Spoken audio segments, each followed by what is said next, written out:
Dalam rekaman CCTV di kantor ekspedisi yang berada di wilayah alun-alun Jampang Kulon, Kecamatan Jampang Kulon, Kabupaten Sukabumi, Jawa Barat, memperlihatkan seorang anggota kepolisian berpakaian preman berduel dengan seorang pria yang diduga adalah kurir narkoba.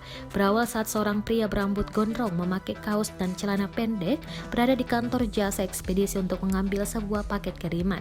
Setelah pelaku mengambil paket berwarna coklat, salah seorang anggota polisi yang sudah mengintainya langsung menghadang pelaku. Namun pelaku malah melawan dan berusaha kabur hingga duel di depan kantor ekspedisi tersebut terjadi hingga ke jalan dan pelaku pun bisa dilumpuhkan.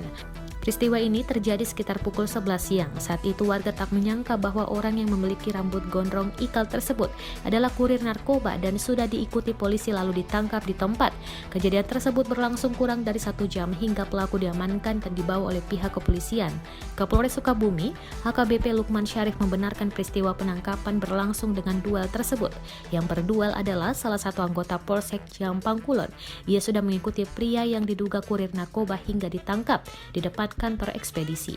Pelaku berinisial NRH membawa narkoba jenis ganja dengan berat 250 gram. Pelaku mendapatkan narkoba tersebut dengan membeli melalui media sosial Instagram dengan pembayaran melalui transfer bank, dan pelaku bertujuan akan kembali mengedarkannya di wilayah Sukabumi. Kini polisi masih mengembangkan kasus jaringan narkoba jenis ganja ini.